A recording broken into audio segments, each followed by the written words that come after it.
ये उस समय की बात है जब एक शहर के बीचों बीच एक धर्म सभा का आयोजन हो रहा था। वहाँ एक महात्मा जी आए हुए थे जो लोगों के प्रश्नों और उनकी समस्याओं को सुनते और उन्हें इसका उपाय बताते। लोग अपनी विभिन्न परेशानियों को लेकर उनके पास जाते और उसका हल पाकर खुशी खुशी वहाँ से लौटते।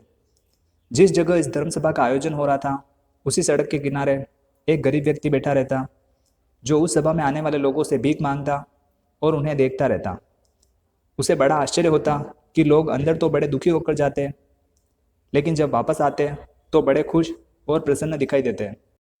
वहाँ उस गरीब व्यक्ति को किसी ने सुझाव दिया कि क्यों न वो अपनी गरीबी की समस्या को लेकर महात्मा जी के पास जाएं। वो अवश्य ही उसकी मदद करेंगे। मन में मदद की आस लिए हुए वह भी महात्मा जी के पास पहुंच गया जहाँ लोग लाइन लगाकर खड़े थे और अपनी समस्याएं बता रहे थे। जब उसकी बारी आई तो उसने सबसे पहले महात्मा जी को धोख दिया और फिर कहा, हे भगवान, इस शहर में लगभग सभी लोग अमीर हैं। सबके पास रहने के लिए घर है, घूमने के लिए गाड़ी है, पहनने के लिए अच्छे अच्छे कपड़े हैं, खाने के लिए अच्छे अच्छे पकवान हैं।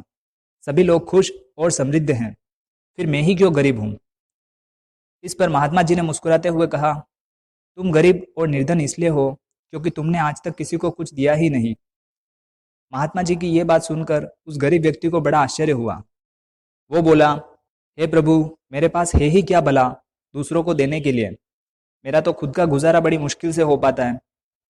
लोगों से भीख मांग मांग करके तो मैं अपना पेट भरता हूँ। मैं भला लोगों को क्या दे सकता हूँ। महात्मा जी शांत होकर उसे देखते रहे, फिर बोले, तुम बड़े अज्ञानी हो। भगवान ने तुम्हें बहुत कुछ दिया है जो तुम लोगों को दे सकते हो।